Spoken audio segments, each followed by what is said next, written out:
Hello, welcome back. It's P-Mail Bacon here, and first off, Happy New Year's. I hope you had a great one. I'll tell you, I'm not at the top of my game today. We had a little party last night, and I'm definitely feeling it, so we'll see how I do getting through this, but I wanted to bring to you just a list to start off the year on the right foot here.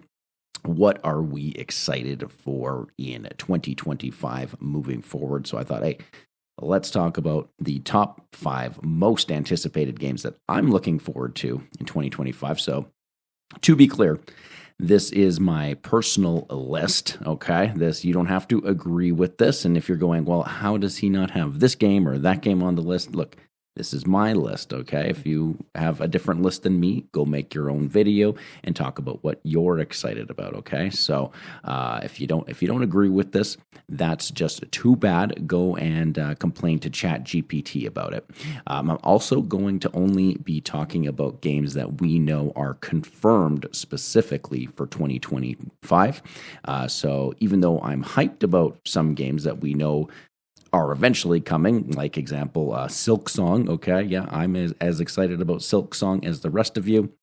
We do not have a firm release date on that at this point, so I'm not going to be mentioning anything like that. We're only going to be talking about what is confirmed, right? And this is going to be as of this moment, January 1st. What do we know about? What are we excited about? There's always surprise releases that come out throughout the year, aka Balatro last year. I don't think anybody saw that game popping off like it did. And so I'm not, we'll reevaluate as the year goes on, okay? I'm not set on any of these being like, oh, these are going to be big, massive games that are going to be totally awesome. We'll see. Some of them are kind of up in the air. There's some question marks about some of these games here. So this is just, this is what we know so far. And again, what I'm personally looking forward to. So let's jump into it here. At number 5, we have Elden Ring Night Rain. Now, this is an interesting one for me because I love the Souls series. I'm a huge fan. I basically, lose my mind and get excited over any time that there's a new From Software release that's been announced. This one is a little bit different than maybe some of the previous announcements we've had from Software.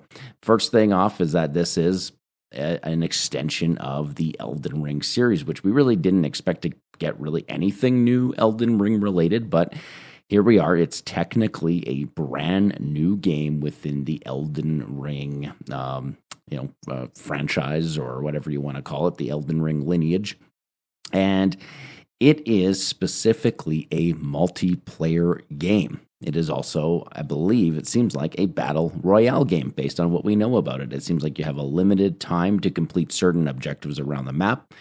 You play with groups of 3, or you can also play by yourself. But they have said that you are not able to play with 2 people. So you cannot partner up with a friend and play this. You can only play it with a group of 3 or completely single player, which is really interesting. It reuses assets from previous From Software games. So there's actually going to be bosses from like Dark Souls and stuff in it. If you watch the trailer, the Nameless King is in the trailer. It's really strange that way. There appears to be what is like a Firekeeper in here. So it seems like they're just kind of mashing a bunch of stuff together to give us some kind of interesting multiplayer experience. At this point, even if it's not amazing, I think that From Software has earned the right to experiment and kind of do what they want with their IP, as long as it's not too egregious. I'm reserving my excitement about this. This could just be a total bust, or it could be, just decent, but maybe it's just not like, it's not going to obviously reach the heights of like a brand new full-on From Software release. So while I'm curious about it, I'm reserving my excitement pretty heavily. But like I said, I'm excited about any new From Software thing. So we'll definitely be keeping our eye on it. And the sign up for the beta is January 10th. So just around the corner here. So if you are interested in checking this out, I would say go ahead and put that in your calendar and sign up for it on Jan 10th there. Okay, and number 4. Now I'm kind of cheating on this one. This isn't technically a game release, but I think it's a big enough deal. And to be honest with you, I was looking at the list of like what's coming out this year, and I know there's like big releases and stuff. I have very specific tastes in video games. I like to play all sorts of games, but I am also kind of picky about the games I play as well. I've kind of if you watch the channel, you know what I'm into. I'm into some niche stuff for sure. So there isn't actually that many releases this year that I had really high on my list so far. I know things will come out that I'll be excited about, but we're gonna go with the Nintendo Switch 2.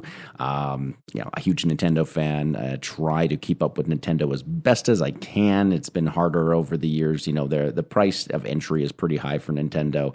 The games are not cheap, so I try to just kind of play the big releases, and we know that we are going to be getting Metroid Prime 4. That's been announced. We're also going to be getting a new Pokemon Legends game. There's definitely going to be just new Pokemon stuff in general we'll be keeping our eye on. So those are going to be released for the new consoles and or for the Switch 2. And hopefully that kind of revamps what they're able to do with some of these games. I think probably a lot of us have realized, that unfortunately, developing new software for the Nintendo Switch has probably hurt some games in the past. It's actually amazing that they were able to put out something like Tears of the Kingdom on the original Switch. Like, it runs pretty damn well, and that game has some extremely impressive technical stuff between going from the Sky World all the way down into the underground. Like, that's crazy stuff to be able to do even on really good hardware.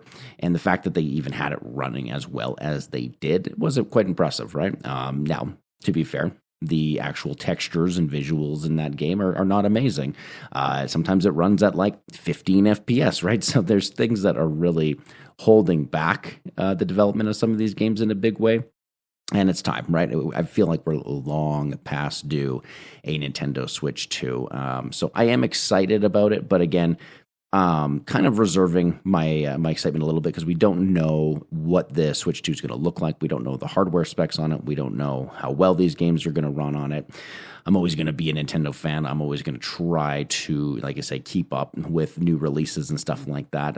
But I also won't be able to really stream or make content out of the Nintendo Switch stuff. I mean, I could if I wanted to, but there's a bit of an investment there. So I get more excited about games that I can, make videos on and stuff like that. So I'm probably, we probably won't be doing a lot of that per se, even with the release of the new Switch hardware. We don't even have a date as to when the thing's going to be released technically, but we have enough information to know it's basically coming next year, and we're just going to have to keep our eyes on it and see what happens here. But yeah, well overdue for sure.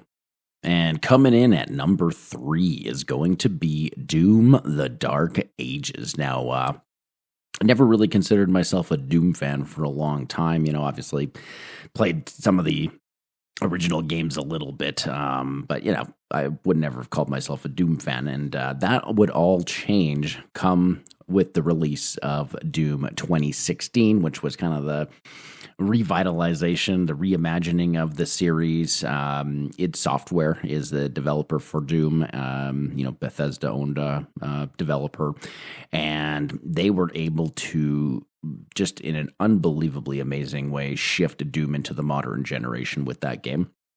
I would go as far to say that Doom is kind of the true last vestige of great single-player FPS games. Those experiences just don't really exist anymore.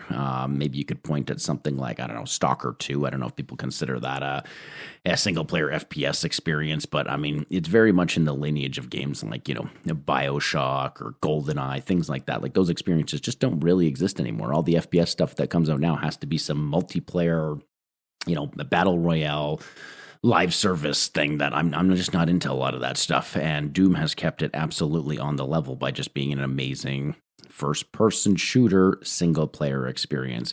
And then they were successfully able to ramp it up even further with the release of Doom Eternal.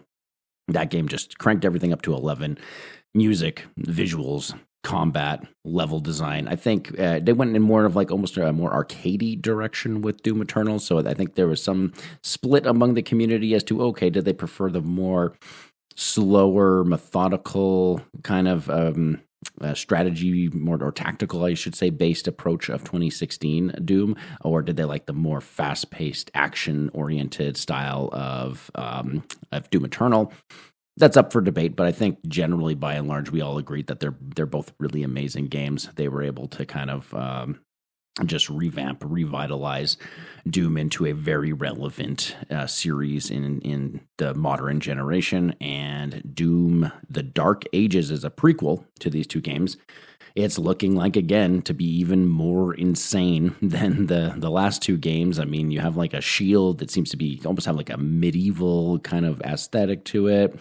You can ride a freaking dragon around. Like again, they're just going crazy with this. And the trailer it was just so awesome. I was so pumped when I watched the trailer for this. So I am, super, super excited for Doom: The Dark Ages. I have nothing but extremely high expectations, and I also imagine this one's going to give us a really deep dive into like some of the lore and stuff. The lore is really ridiculous, and it's certainly not a focal point to the game, but they've definitely kept it in there, and they've gotten really thick and heavy with some of the lore that exists in these games, and I expect we're going to be finding out even more about the Doom Slayers' history and past, and the war between the Night Sentinels and the demons and everything, all that kind of crazy stuff. So I know for a fact this is going to be a good one.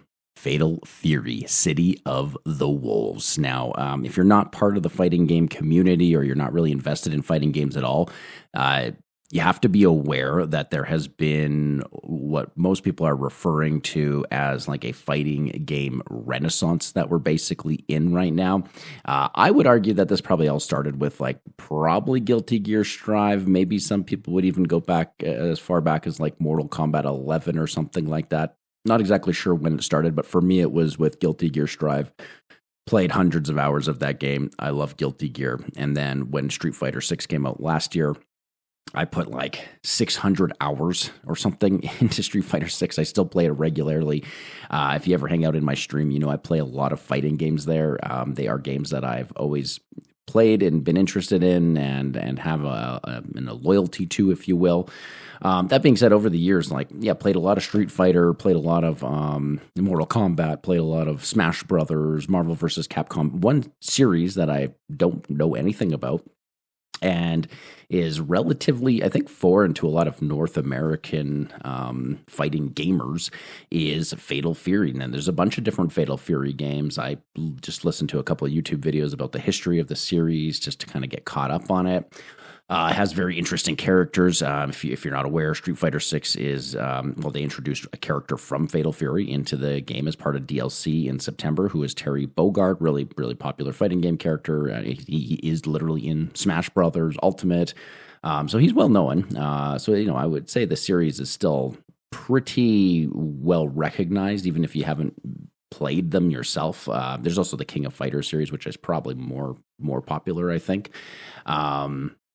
But yeah, they're basically bringing Fatal Fury back next year, or this year now, 2025, and that's going to be again kind of like a reintroduction to this series that a lot of people don't know anything about, and it looks to be very much like a 2D fighter. In terms of what I can tell based on gameplay and stuff, it's going to be probably the closest thing to compare it to is going to be Street Fighter as in terms of relevant games in the market right now. Correct me if I'm wrong.